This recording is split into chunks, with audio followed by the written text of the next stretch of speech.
सभी को राधे राधे। आइए यूनिक हिंदी क्लासेस के साथ आज कक्षा 10 सूरदास को हम लोग पढ़ते हैं और परीक्षा की दृष्टि से जो महत्वपूर्ण पद है वो हमने लिखा है। सूरदास हाई स्कूल के लिए पहला पाठ है आपका पद। ठीक है, पद है चरण कमल बंदो हरिराई, जाकी कृपा पंगु गिरि लंघय, अंधे को सब कुछ दर्शाई, बहिरव सुनय गूंग पुनि बोलय, रंक चलय सिर छत्र धराई, सूरदास स्वामी करुणामय, बार बार बंदों तिहि पाई। कठिन शब्द देख लेंगे। चरण कमल, चरण कमल में क्या है? चरण कमल डैश लगा दें तो चरण रूपी कमल या कमल रूपी चरण है, कमल रूपी चरण। ठीक है, तो एक तो यहाँ पर रूपक अलंकार हो गया। अलंकार कौन सा है इसमें? रूपक अलंकार हो गया। ठीक, इसके बाद में पंगु। पंगु पंगु माने क्या होता है? पंगु माने होता है लंगड़ा या विकलांग। ठीक है, गिरि माने क्या होता है? गिरि माने होता है पर्वत, लंघय माने होता लांघना, लंघय माने लांघना, पार करना है। दर्शाई माने होता है देखना, दर्शाई माने होता है देखना या दिखाई देना। ठीक है, बहिरव सुनय गूंग। गूंग किसे कहते हैं? गूंग माने होता है जो बोल न सके, जो बोल न सके उसे गूंगा कहा जाता है। रंक माने क्या होता है? रंक कहते हैं दरिद्र व्यक्ति को, दरिद्र व्यक्ति को रंक कहा जाता है। ठीक है, और सूरदास बंदो तिहि पाई। तिहि माने उनको, तिहि माने उनको या ईश्वर को। उसको लिख सकते हैं, उनको लिखें। उनको किसको? ईश्वर को। देखेंगे एक बार इसका अर्थ।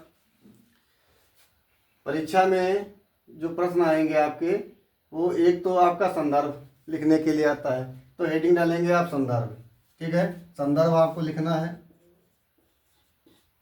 संदर्भ में क्या पूछा जाता है? संदर्भ में ये पूछा जाता है कि प्रस्तुत पद्यांश या काव्यांश के पाठ का नाम और उसके कवि का नाम। तो पूरा संदर्भ लिखेंगे। प्रस्तुत काव्यांश हमारी पाठ्य पुस्तक हिंदी के सूरदास जी द्वारा रचित पद शीर्षक से अवतरित है। तो दोनों प्रश्न इसमें आ जाएंगे। इसके बाद में आपको लिखना है, उसमें प्रश्न दिया रहता है रेखांकित अंश की व्याख्या कीजिए। जो रेखांकित अंश, मान लो यहाँ से इसने रेखांकित कर दिया, इसको रेखांकित कर दिया, इतना रेखांकित कर दिया, इसकी आपको व्याख्या करनी है। ठीक है, आपको इतने की ही व्याख्या करनी है। तब आप हेडिंग डालेंगे व्याख्या। ठीक है, व्याख्या। और व्याख्या में लिखेंगे कि प्रस्तुत काव्यांश में या पद के माध्यम से महात्मा कवि सूरदास जी भगवान श्री कृष्ण की आराधना करते हुए कहते हैं कि हे प्रभु, मैं आपके कमल रूपी चरणों की वंदना करता हूँ। अगर आपकी कृपा हो जाए तो आपकी कृपा के बस अपंग व्यक्ति भी या लंगड़ा व्यक्ति भी पर्वत को लांघ सकता है, अंधा व्यक्ति भी सब कुछ देख सकता है या अंधे व्यक्ति को सब कुछ दिखाई दे सकता है, बहरा व्यक्ति भी सब कुछ सुन सकता है, और गूंगा व्यक्ति फिर से, पुण्य माने होता दोबारा, फिर से बोल सकता है। अति दरिद्र व्यक्ति छत्रधारी राजा बन सकता है। इसलिए सूरदास उन करुणामयी ईश्वर की बार बार वंदना करते हैं। इस प्रकार से ये व्याख्या हो गई। इसके बाद में आगे पूछ लेगा कि चरण कमल में कौन सा अलंकार है। तो आपको चरण कमल में हमने पहले बता दिया है रूपक अलंकार है, क्योंकि कमल रूपी चरण। ठीक है, इसके बाद रस छंद अलंकार। तो रस क्या है? भक्ति रस है। रस की बात करेंगे तो भक्ति रस हो जाएगा, और जहाँ पर भक्ति रस होता है वहाँ पर शांत रस भी होता है। ठीक है, भक्ति रस या शांत रस आप लिख सकते हैं। और इसके बाद अलंकार। अलंकार हमने आपको लिखा दिया पहले, कौन सा है? रूपक है। कहाँ पर है? यह भी आपको बता दिया।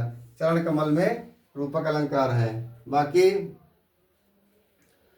बाकी जो है इसमें पुनरुक्ति प्रकाश है, क्योंकि एक शब्द 2 बार आ रहा है तो पुनरुक्ति प्रकाश भी लिख सकते हो आप यहाँ पर।